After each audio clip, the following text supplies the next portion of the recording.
d'être là. Vraiment là.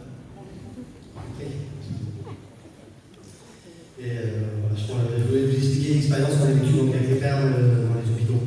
Donc notre travail à nous, il n'est pas très compliqué. On va dans les hôpitaux et puis on témoigne du Seigneur, quand on voit des gens, quand on voit personne, on prend des petits prospectus, on prend des petits traités, on pose sur les chaises à gauche, à droite. Et puis c'est le travail que le Seigneur il a mis sur notre cœur.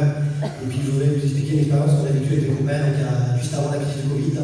Donc on allait dans les hôpitaux, on était 3-4, et puis on a été à l'hôpital Necker et on est tombé sur des gens. Il y avait du monde qu'on ne connaissait pas, on n'avait jamais vu notre vie, puis on a été les voir, puis on leur a témoigné du Seigneur.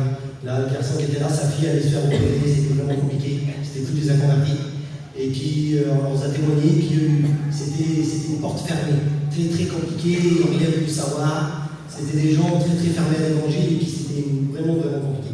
Donc voilà, on a proposé, ils nous ont refusé. Nous on est reparti, on est monté dans les ascenseurs, puis on a continué à faire un petit travail. Et puis ça a passé quelques jours, une dizaine de jours. Et comme on fait, on a reparti avec une petite équipe et on est retourné dans l'hôpital. Et les gens étaient toujours au même endroit, toujours avec le même problème. Et donc on a pu parler avec le garçon, on lui a témoigné du Seigneur, on lui a expliqué des choses. Et le garçon a toujours refusé encore. On lui a donné des petits prospectus et puis nous on est reparti. Et puis ça passait la crise du Covid, ça a été compliqué, on ne pouvait plus aller dans les hôpitaux. C'était vraiment difficile. Et l'été a passé, et puis en automne, on était invité à une réunion comme celle-là. Et puis on a été faire la réunion. Et puis on s'est assis dans la réunion, et puis on a fait le programme qu'on fait là. Puis d'un seul coup, il y a un garçon qui s'est levé, il est venu voir de ce côté, puis il parlait avec Wilfried, et puis Wilfried, à un moment, il a arrêté, il a dit personne de là, il va me dire un mot. Puis le garçon est monté, il est venu là, et puis il s'est retourné sur nous, il dit je voudrais m'excuser. Et moi, je ne voyais pas c'était qui, je ne reconnaissais pas. Il dit vous êtes venu me voir à l'hôpital l'année dernière. Il dit avant le Covid, ma petite était malade. Il dit, vous m'avez témoigné du Seigneur.